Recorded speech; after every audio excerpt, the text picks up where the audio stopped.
Entrepreneurs, get ready, turn this up. Welcome to the Impact Over Everything podcast with Beez and Van. Let's get to it. What's good, y'all? We are here again with another episode of Impact Over Everything, where we challenge everything. And we stand for something so we don't fall for anything. Let's get to it, my man. Let's get to this thing, man. Let's get to this thing. Hey, I missed your live on Monday, man. I've been hearing some crazy things about it, man. What happened to your live, man? What happened to your last live? Bro, man, that was an interesting time. I must say, listen, have you ever read the book, The Alchemist? The Alchemist. No, but I've seen the show. Well, I haven't seen the show actually, so I gotta go check that out. I didn't know there was a show, but that's one of my favorite books too, man. And in it, there's a specific quote, and I might get it a little bit wrong, but he says something like, "When you know you want something and you're going for it, all the universe conspires to help you to achieve it," right? And bro, I must tell you that has been happening to me, man. Because I've been dedicated, I've been focused on exactly what I want. Things have been coming to me that I just, need, right? So let me explain what happened. I had my roundtable meeting on Thursday with, my mentees, and 2 hours after that, so like 11 o'clock at night or so, I get a text message to my community number, right?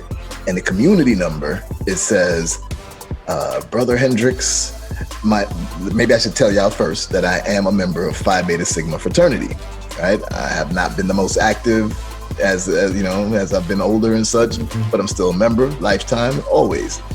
So basically, you're telling us you college gangbanging, but go ahead. Yes, sir. Go ahead. So the message says, mind you, this is my community number. It says, Brother Hendricks, this is the Honorable Brother Michael Crystal, International President of Phi Beta Sigma Fraternity. And I love what I've been seeing you doing. Love what I've been hearing about you. And I'd like to speak with you to invite you to be the keynote speaker at our national conclave in August. And I was like, whoa, is this real? Like, what's going on here? And, I'm not even one person to get starstruck. I mean, it had to be like President Obama that hit me up with that type of question for me to be like, oh my God, and be starstruck. But when I spoke to him the next morning, the story he told me had me in tears for most of the day, because he was telling me how he found me, right? Why is the international president of Phi Beta Sigma reaching out to me in my community number, right? I was like, what's going on? So he says, you may not be familiar with this particular IG handle, and he tells me the IG handle. And he says, but this person is probably one of your biggest fans and has been following you for months. And that's my sister. I was like, what? I was like, really? And he said, and do you know a woman named Johnny Walker? And I'm thinking, actually, he didn't even say a woman. He just said, do you know Johnny Walker? I'm thinking the liquor at first, right? Like, what? Johnny Walker? But no, it clicked. I was like, oh, wait a minute. I remember Johnny. This woman had recruited me to come speak in her clubhouse room months ago. Turns out that's his aunt. So I was like, whoa. He said that his whole family has been talking about me. Right. And actually, let me back up a little bit. So during my roundtable meeting, we ended the roundtable meeting with one word of advice, and it was protect your brand, because you never know who may be watching. 2 hours later, I get that message, and that led to now I'm going to be the keynote speaker at the National Conclave for Phi Beta Sigma Fraternity. Now I'm going to be partnering with the Bigger and Better Business chair within Phi Beta Sigma, which is going to allow me to bring my message and the financial literacy education that I'm teaching and how to build businesses and create wealth for your families to over almost 500,000 members worldwide, right? I will be the central figure in this. And it's insane to think that all of that happened just because I didn't solicit him. You know what I mean? I was just protecting my brand. I was always putting out value. I was trying to, live with and show integrity. And from that, the universe started to conspire to help me to achieve my goals so that I can impact more people. That's why that's why we here talking impact over everything, and we're living it. And it's amazing how these things just come back to you, man. And the more I want to help people is the more opportunity I get to help people. And this wouldn't have happened if I was just keeping in my lane to myself and just doing my own thing and enjoying my success by myself. Nah, it's because I collaborate, because I'm out there with people, and because I'm, carrying myself with integrity, that someone like that would reach out to me. And, that story, it had so much impact on me. That's why I was crying, because it meant to me that I'm impacting people's lives. Yeah. It meant to me that I impacted them so much that they had to go talk to their family member who happened to be the international president of Phi Beta Sigma to tell them, you need to get in touch with this guy. I mean, he actually recited my 4 pillars of success. He actually recited our real change your conversation, change your compensation. Wow. When he said that, I was like, and mind you, this guy is like 67, I think. So for him to be tapping in and seeing those messages, and then be able, it actually resonated with him enough for him to bring me on. He also wants me involved in this, I think it's a $20 million project where our international headquarters, we're going to basically tear it down. It's in DC, to create low-cost housing for the community. So that's insane. I think that's just, an amazing opportunity overall, and just it helps me to reach and touch more people. Absolutely, man. That's that story right there really goes hand in hand with what I preach when I tell people that you got to just hang on 5 more minutes when it comes to your brand, and when it comes to you putting your expertise and your value out on these social media outlets. So a lot of times we feel like we're not getting enough reach. A lot of times we feel like we're not getting enough engagement in our posts, engagement in the things that we're doing in our community. But the universe rewards you when you're ready for certain things. And when you go all in on giving value, right? Not going all in on you, but going all in on giving value to your community, giving value to the people that you want to help, then the universe rewards you with things like this that come up. I remember our conversation last year when you had told me that you really didn't want to be the face of your business, when it comes to, the services and things like that you have to offer. Obviously, you have a lot of knowledge, you have a lot of things to offer people, but you didn't want to be the face because social media wasn't really your thing.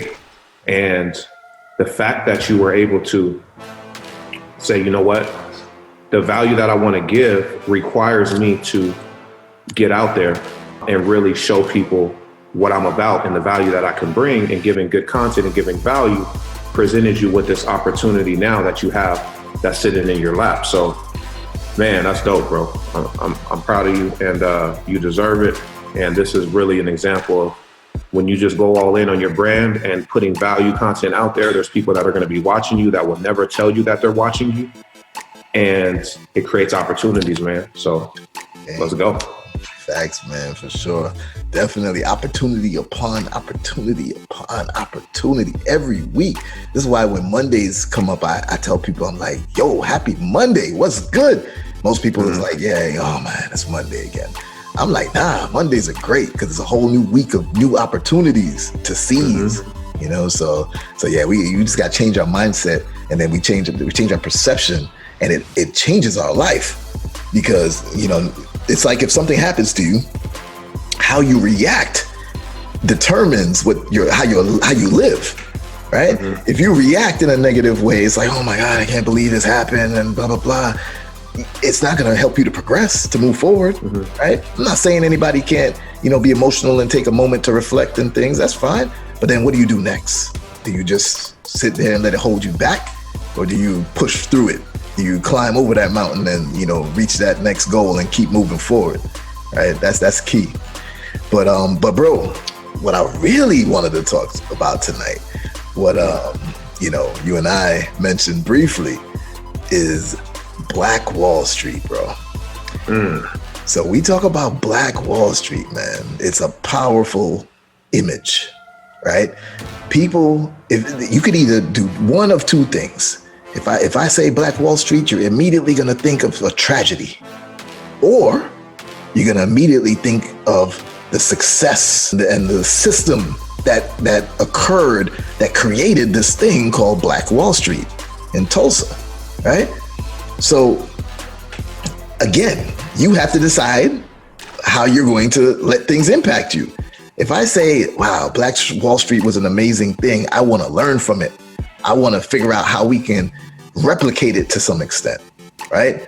Or am I going to say, man, yeah, that was a terrible thing that happened and the white man did this and whatnot, and I'm just pissed and that's the end of it, right? Again, I'm making that decision, that conscious decision to shape my life, right? So when we start talking about Black Wall Street, obviously, you know, I'm thinking of the positive, right? Mm-hmm. And I'm thinking of that environment where all of these successful Black families came together to build with each other, and because they couldn't do it alone. There was one person, in essence, bought the land and started it, but it doesn't matter if he's the only one, right? Then somebody else had to say, okay, I'll open the store. Someone else said, okay, I'll open a bank. Someone else say, okay, I'll open the barber shop, whatever it may be, right? To create this full community that we were circulating the Black dollar within our community better, right? Right now, it only stays in your community for about 6 hours, right? Whereas I think the Jewish community is about something days, 16, 17 days, mm-hmm. right? Asian community is even more, right? And we're only a couple hours, but yet our spending power is astronomical. So imagine if we're putting those things in together. And what I want to talk about tonight is the concept of Black Wall Street, and is it possible to recreate something like that? And what would it take and where? So what do you think, bro? Let's talk to the people. Tell me. Yeah, so it's been 100 years, right? Since the 1921 Tulsa, massacre per se, right? What happened? Obviously tragic. You could look at it, like I said, from a negative standpoint. You could look at it as from a hate standpoint. You could look at it from, a victim standpoint, which again, horrible. And, something that obviously shouldn't have happened, but happened. So how could it be recreated, right? 100 years later? I think it's already happening. I know it's already happening. So with the circles that we've been privileged and I would say have the opportunity to get into, with the value that we bring to the table and the value, the cross-exchange value that we're getting from these communities, we're already seeing it happening with group economics, with people that are very successful in their own lanes, with people that are keeping the dollar within the community. Specifically, let's just put it out there. We're in a community called Recession Proof, with our good friend and brother, Marcus Barney, 500 on Instagram. Check him out, guys, if you don't know about him. He's created a community with over 3,000 entrepreneurs, aspiring entrepreneurs, people that are successful in their lane, want to be successful. And he's created a community to where everyone has some type of expertise that they're bringing to the table within that community. So you get into the community, and whether you do credit, taxes, whether you have, real estate, whether you do, government contracts, whether you do commercial real estate, residential real estate, whether you got cleaning companies, whatever the case may be, you got all these different industries in this group. You can spend this money within this group and keep the group economics going, which is part of what Black Wall Street was about.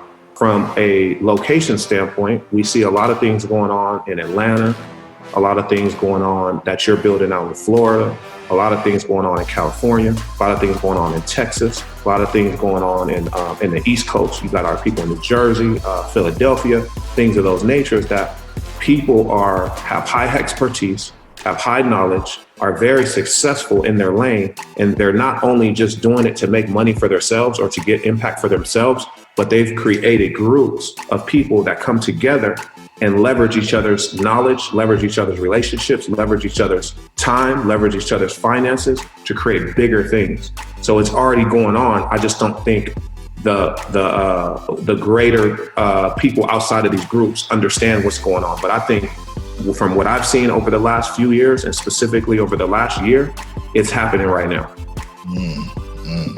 Agreed, bro. So, you know, the thing with that though is the concept, the strategy is definitely going on in multiple places.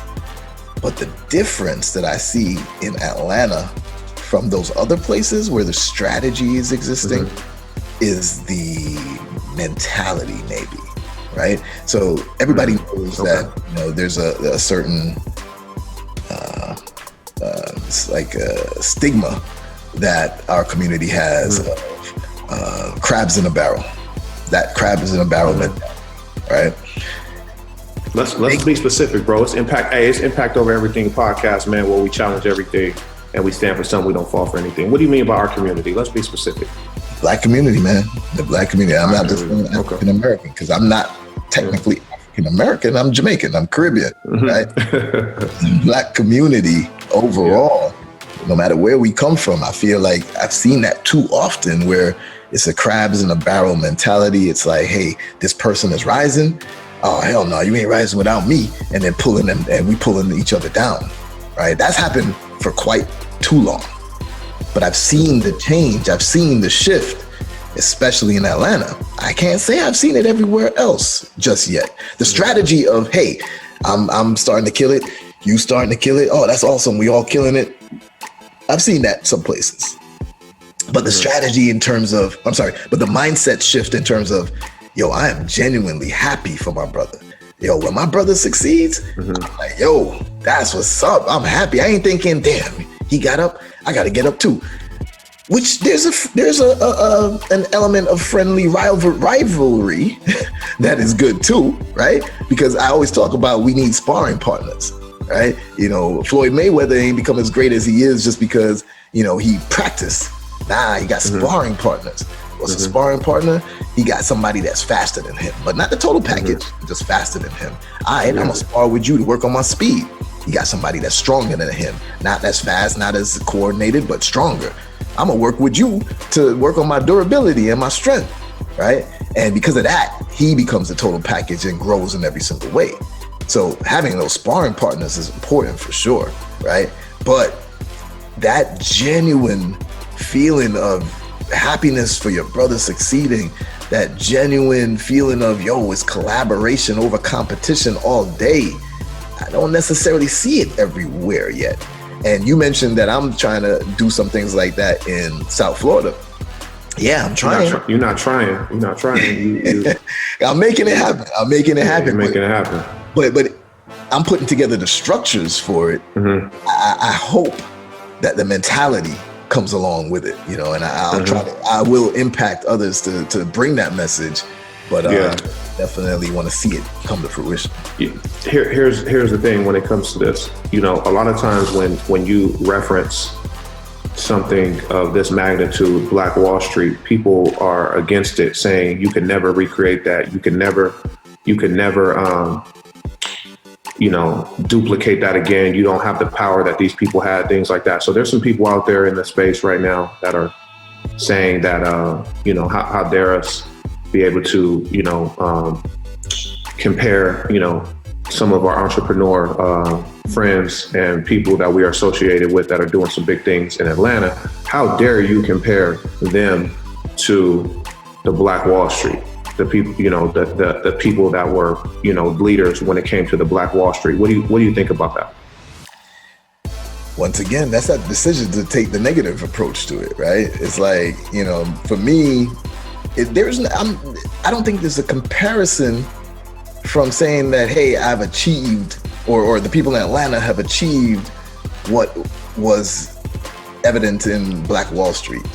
And hasn't gone through the same struggles that it took to achieve those things, right? But that's not what people are saying. People are just looking at the positivity, looking at the collaboration and saying it's reminiscent of something like a Black Wall Street. Because, hey, Black Wall Street wasn't the only successful and thriving Black community back then. It's just the most popular because of what happened, what occurred. A lot of people didn't even know about Black Wall Street and the entire bombing and everything that happened in the end of it until just in the last few years, right? So because a lot of that history was hidden.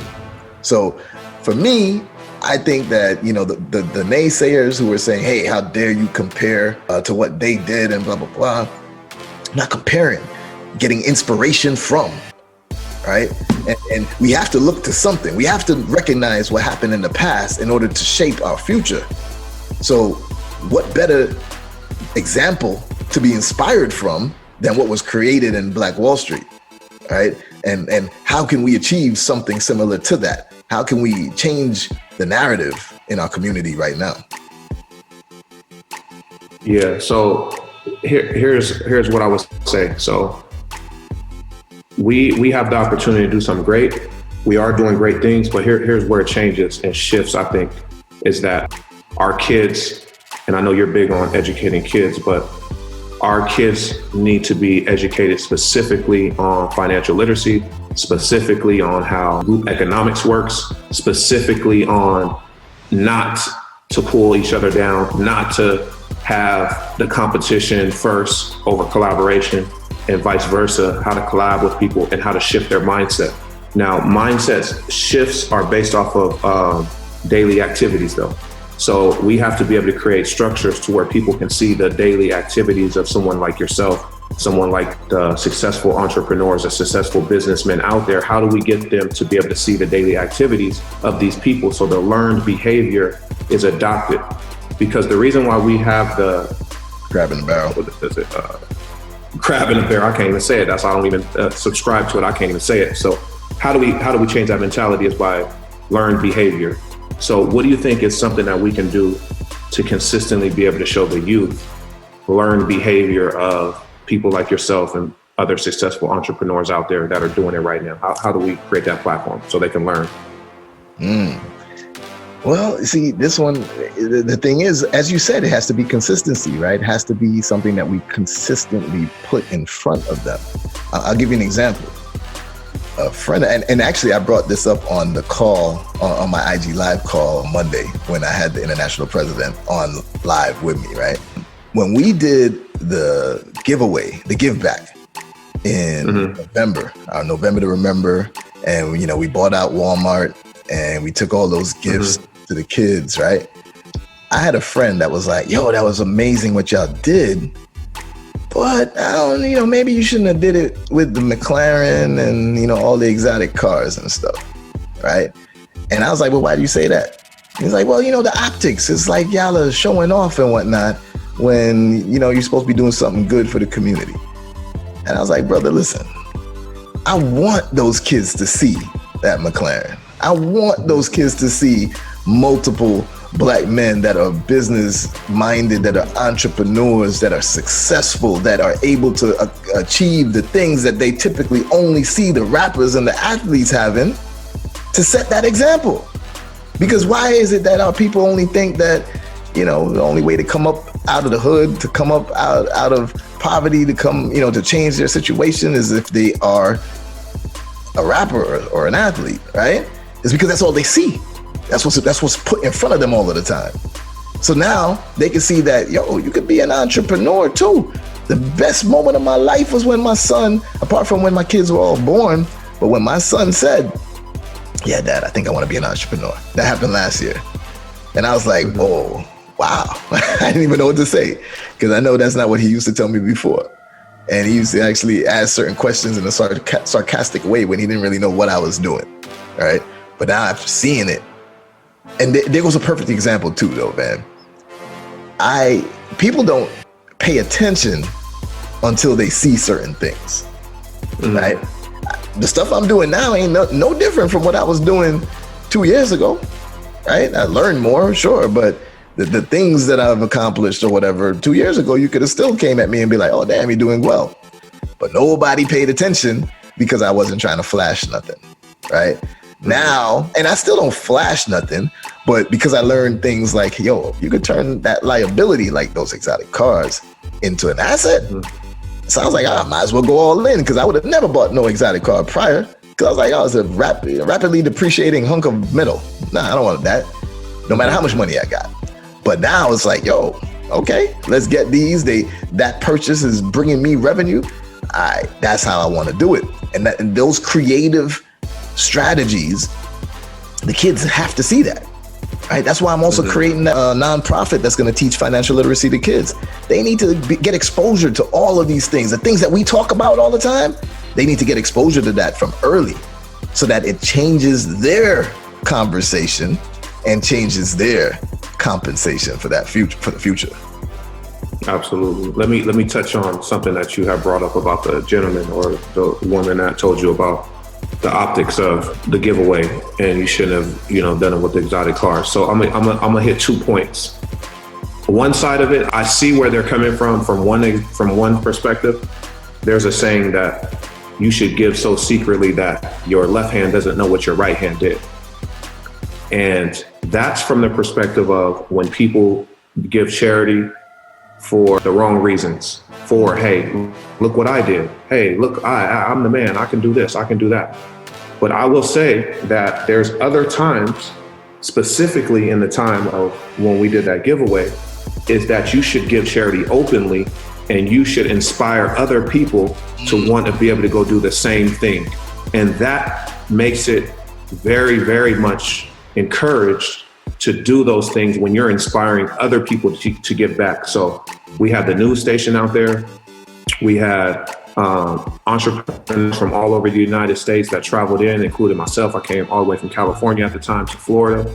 So by you putting it out there on the social media outlet that we're doing an entrepreneur give back, we're going to go buy out a Walmart. We're going to go serve these underprivileged kids in this community. It inspired me to want to help.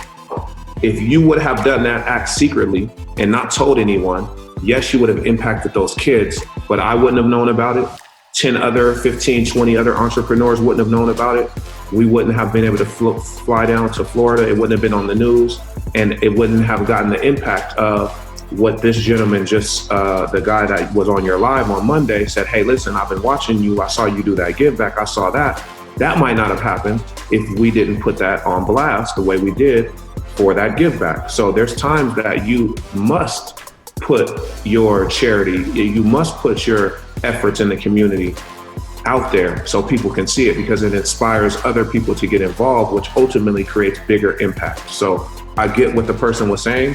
It's kind of like that phrase that people say, jack of all trades is a master of none, but they don't give you the last part of it. It's the same thing with the give so secretly that your left hand doesn't know what your right hand did. It's circumstantial. It's based on circumstances.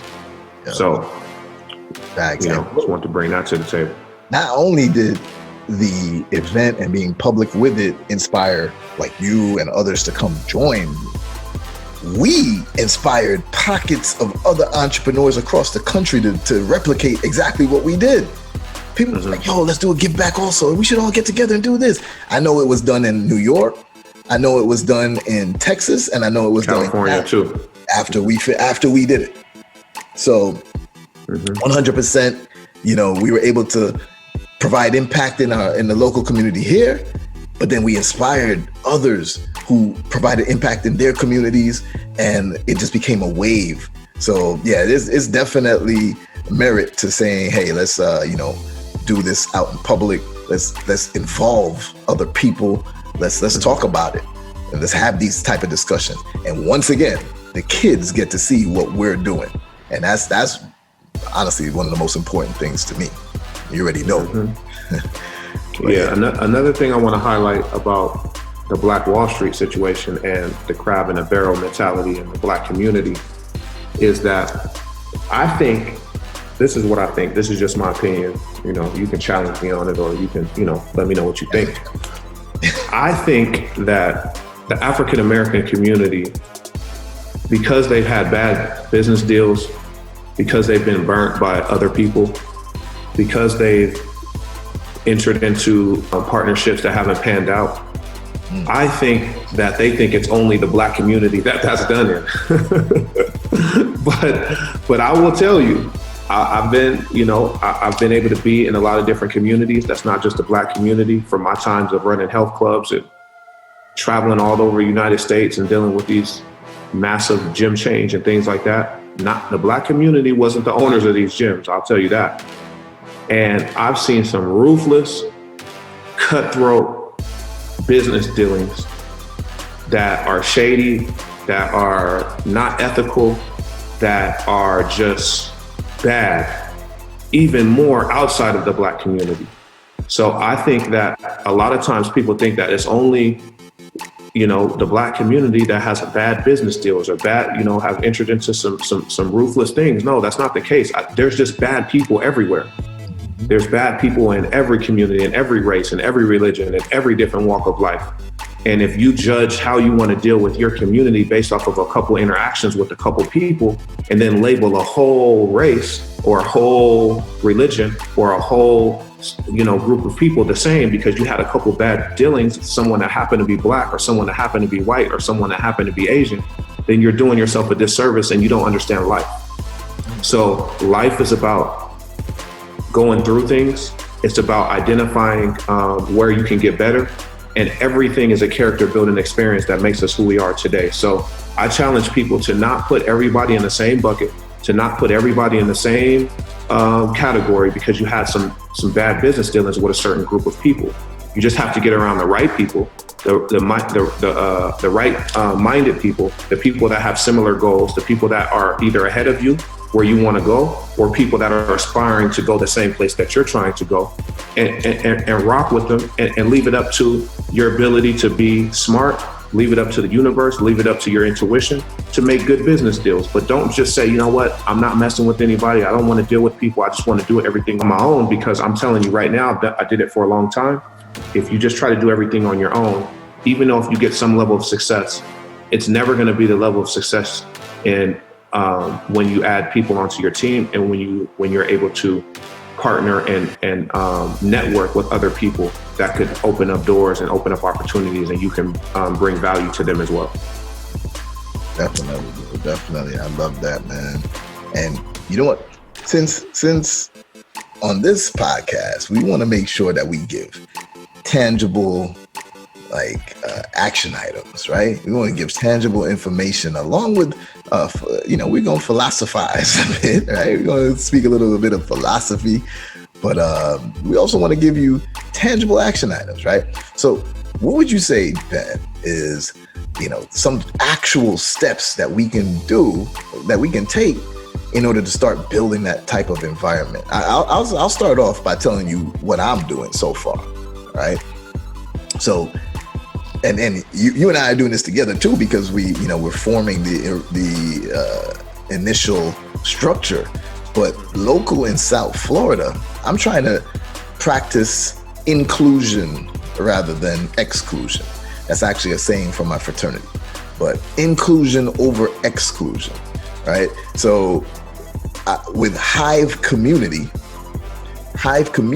is going to be everybody. Right? Yeah, we got the Hive, which is exclusive, right? That's like, okay, you got to meet certain criteria to be part of the Hive. But Hive community is, we're not forgetting about everybody else, right? We're going to have these regular meetings because so many people have been trying to tap in, trying to see like, hey, next time y'all doing something, if you're going to do a giveaway or anything, let me know. I would love to come and help and blah, blah, blah, right?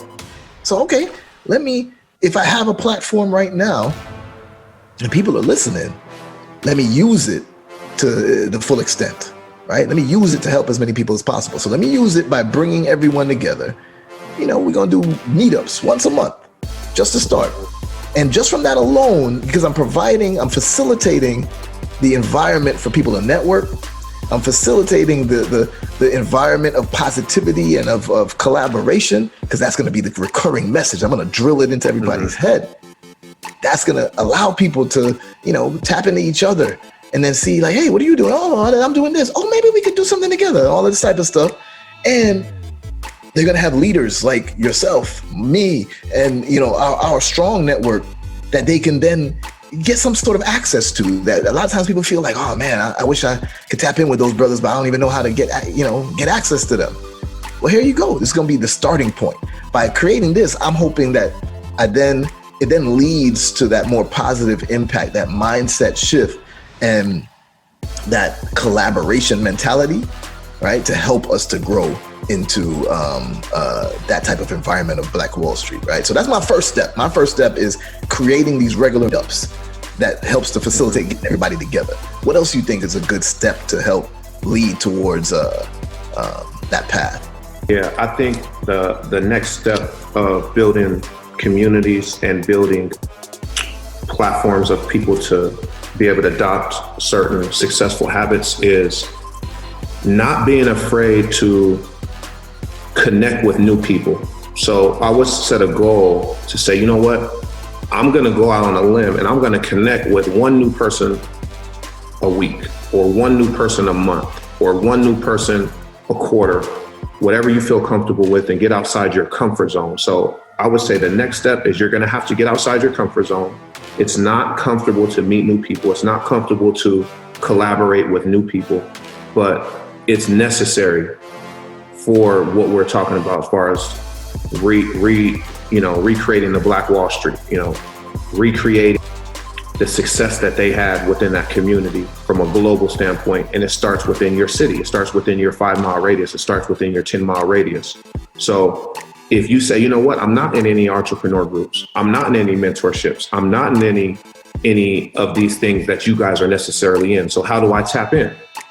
Well, you have a local library, you have a local gym, you have a local somewhere that you can go that other people are going, that you can connect with new people. There's an internet out here, right? There's a social media platform. There's Facebook. There's a lot of things that you can go and say, you know what, this is what I'm into.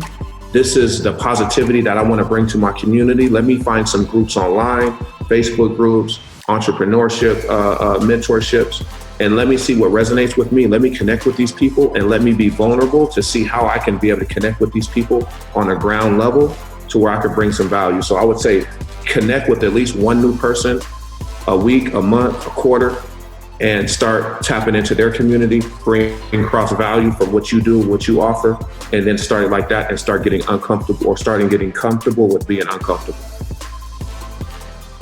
I love it, man.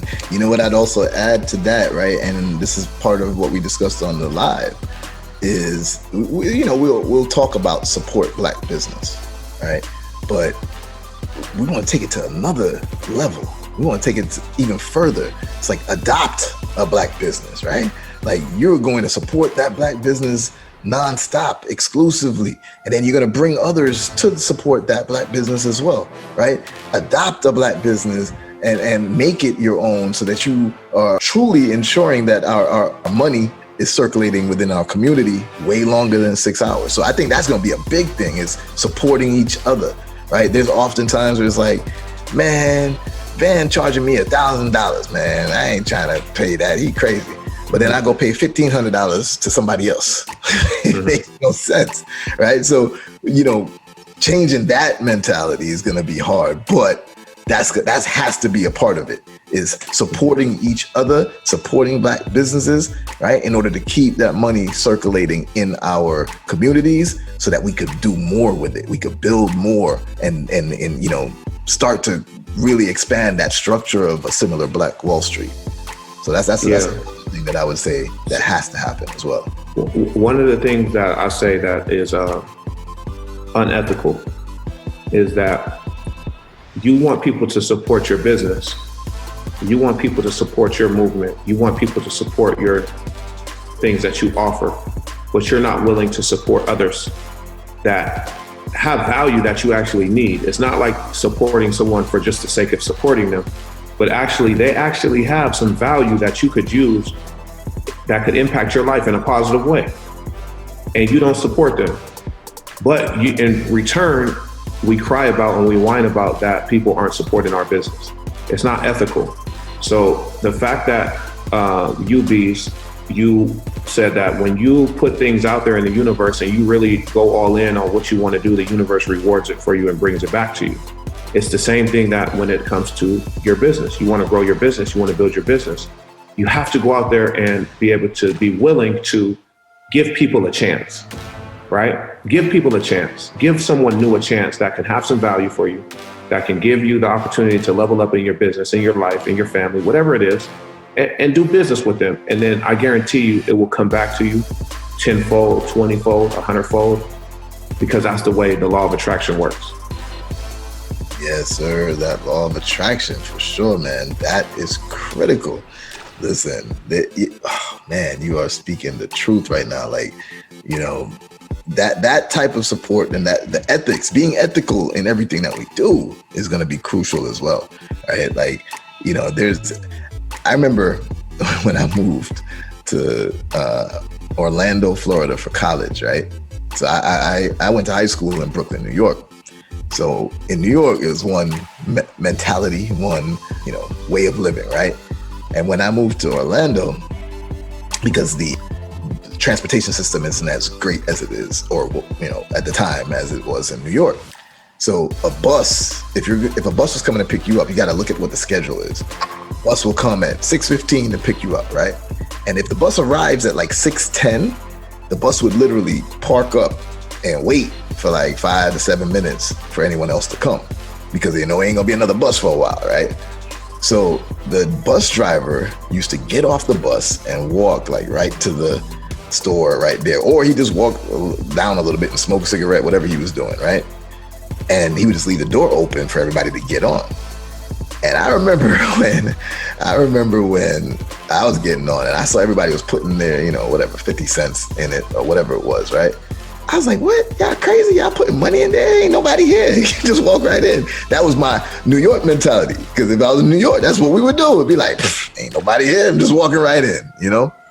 But after like the second time of me seeing everybody else do it and me just kind of walking by like, yo, I ain't putting no money in there. Then after two times or so, I was like, okay, let me drop my money. You know what I mean? So like the third day or so, I started adding my money too. Why? Because the environment I was in, this is where we start talking about nature versus nurture, I think, right? The environment that I was in, it inspired me. It helped me to change my perspective so that I was like, nah, it's not, and you know, there's no integrity in me not putting in that money. You know, it's an honor system. He walked out, he's letting us go all in. He's expecting us all to put, you know, the 50 cents in or whatever. So I should at least do it. So I just want to mention that because this is why you have to create that right environment, because it's going to impact others to follow suit, right? Maybe not everybody, but it's definitely going to impact some people to follow suit. And that's, again, the path towards creating this type of environment. You feel me? Mm-hmm. Yep. So for those people out there, man, that think that, you know, basically saying that we can't create Black Wall Street and how dare us, you know, compare what's going on in Atlanta and, you know, the people that are successful in Atlanta to Black Wall Street. I'm gonna say this. All we have to do is just be authentically us and just live the best life that we can live. And whoever wants to put a narrative on that, they can. But the lives that we're impacting every day from those particular people and their communities that they're building, I guarantee you those people will say something different. If you're impacting people in a positive way, let other people be the narrative of what that looks like. There's always going to be people that are going to say negative things. There's haters, like we say, right? If you got haters, if you got 10 haters, go ahead and try to get 11, because that means that you're doing something positive and you're doing something that people actually have something to talk about. And we can't worry about what other people say, but at the end of the day, man, if you ain't got nothing good to say, keep your mouth shut, stay in your own lane. And part of group economics and part of living a legacy is just focusing on what you can control. And what you can control is how you wake up every day and treat humanity, the impact that you can make in your community, and let everybody else, you know, create the narrative of what that looks like. Because at the end of the day, you know, we know exactly what we do every single day and what the work that we put in. And when we go to sleep at night feeling good, knowing that we did everything we could to be a positive role model for our families and for our communities, that's all that matters, man. Yeah. And that's the real talk, is what they used to say. Real talk, bro. That's real talk. Do they still say that phrase? That's real talk. I just know that you was talking about J-Lo instead of Megan Thee Stallion at that time. So. Oh yeah, exactly. So yeah, I'm old, man. Than me, bro. That's all I got to say. Yeah.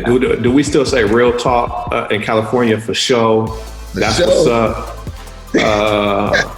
You know, the new thing is like when my wife was like, "Why you keep saying bet?" You know, the new thing is like bet. All right, got it. Bet. You grew up in New York? Like, man, huh? You grew up in New York? Nah, I grew up in California. So like, I know people that say bet, and I just start saying bet. Like, all right, bet. And I was like, damn, where did I get that from? I got to figure out who I actually got that phrase from.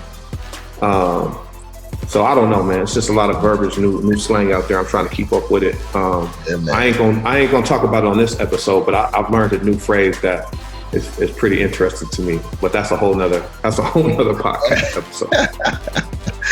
Yo, listen, if I had to give one last piece of advice to everybody in terms of how to change your situation, change your community situation, and affect others and provide impact, I'll tell you is this. Information is the new currency. Information changes your situation, right? I think, maybe I'm wrong, but I think why a lot of people have rocked with me, why a lot of people have rocked with you, is because we've given out information, right? And that information, we ain't saying, hey, the only way you're gonna get this information is if you pay for it. Nah, we give it to you. But if you want us to, guide you through it and walk you through the details of it and show you, our mistakes and everything, that's where we have some offerings, because also the people who pay are also the people who pay attention, right? So the ones who don't pay, they tend to not pay attention because they don't value it as much. But that information is critical, right? So keep seeking new information, keep seeking knowledge, right? Keep being out there looking. I did a Instagram Live a couple weeks ago, and the title was "I am not a guru." And why did I say that? Because I feel that the typical internet guru is the one that's like, yeah, the only way you're gonna know what to do is if you follow me. The only way you're gonna know what to do is if you do this and buy my course so that I could then show you the way. And I am the light and your salvation. Yeah. You know what I'm saying? Yeah. That's almost what a lot of gurus try to sound like. For me and for you, I feel like we're more like, yo, we found out some amazing stuff. So, hey, here it is. And, you need my help? All right, for sure. I got a program that I can use to help you. But, here's the information. You can go do something with it on your own too. Right? And the fact that we always giving out that information is what allows people to be like, okay, these guys are changing my life, because it opened my eyes to something new. And it made me realize like, yo, there's more out there. These are things that we didn't know. And one of the reasons why I say I'm not a guru is because I'm forever a student, right? So yeah, I'm teaching people, but I'm still learning every single day, because there's so much more information out there that we don't know. So I want to uncover it all, pass it on to everybody. And I encourage you all that's listening to do the same. You dig? That's a new vernacular too, bro. You dig? It's actually recycled though. I think, because we used to say that maybe back in the 80s too. You dig? But now it's the big thing. Yeah. So we're gonna wrap this up, guys. Listen, we bring in the fire, we bring in the uncut raw, we giving you the real, we challenging everything. We definitely stand for something, so we don't fall for anything. So we're gonna get out of here, guys. Stay tuned for the next episode of Impact Over Everything with Beez and Van, and we definitely gonna see y'all on the next one. Let's go. All right, y'all, be easy.